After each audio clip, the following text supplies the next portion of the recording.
మిత్రులారా, కొన్ని కళాఖండాలు ఉంటాయి తెలుగులో. తెలుగు చిత్రసీమలో చెప్పుకోదగ్గ సినిమాలలో మూగ మనసులు ఇండస్ట్రీ హిట్. ప్రతి కేంద్రంలో జూబ్లీ ఆడిన సినిమా. తర్వాత ప్రతి పాట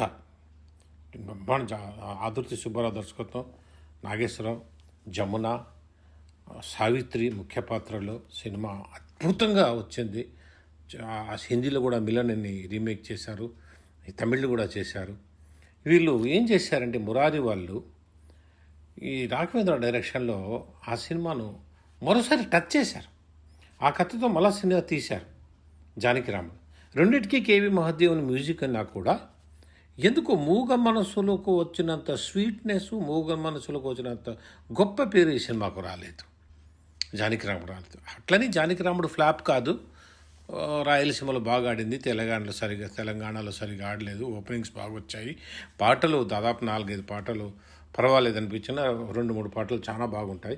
అయినా కూడా మూగ మనస్సులు టచ్ చేయకుండా ఉండాల్సింది. అంత గొప్ప సినిమాను వీరు ఈ రకంగా చెడగొట్టడం పద్ధతి కాదన్నారు. 1988 ఆగస్టు 19 వచ్చిన ఈ సినిమా చెప్పుకోదగ్గ పేరు రాదు. కారణం మూగ మనసులు. జనరల్లీ ఈ సినిమా ఎందుకంటే జన్మజన్మల బంధం ఇది. ఆ స్టోరీనే జన్మజన్మల బంధం.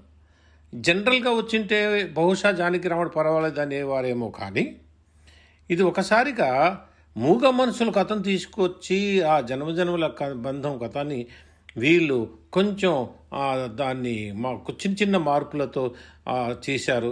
ఇక్కడ విజయశాంతి జీవితం నటించారు నాగార్జునతో పాటు. రాఘవేంద్ర చాలా బాగా తీశారు. సినిమా చూస్తున్నంత బాగా అనిపిస్తుంది. కానీ బయటకు వచ్చిన ప్రతి ప్రేక్షకుడు ఏదేమైనా కూడా మూగ మనసుల స్థాయిలో ఈ సినిమా లేదు అన్నారు. అవునండి, ఇప్పుడు దేవదాసు కృష్ణ తీసినా కూడా కృష్ణ దేవదాస్ బాగున్నా కూడా ఏమన్నారు, నాగేశ్వర దేవదాస్లా లేదని. కాబట్టి కళాఖండాలు కొన్ని ఉంటాయి.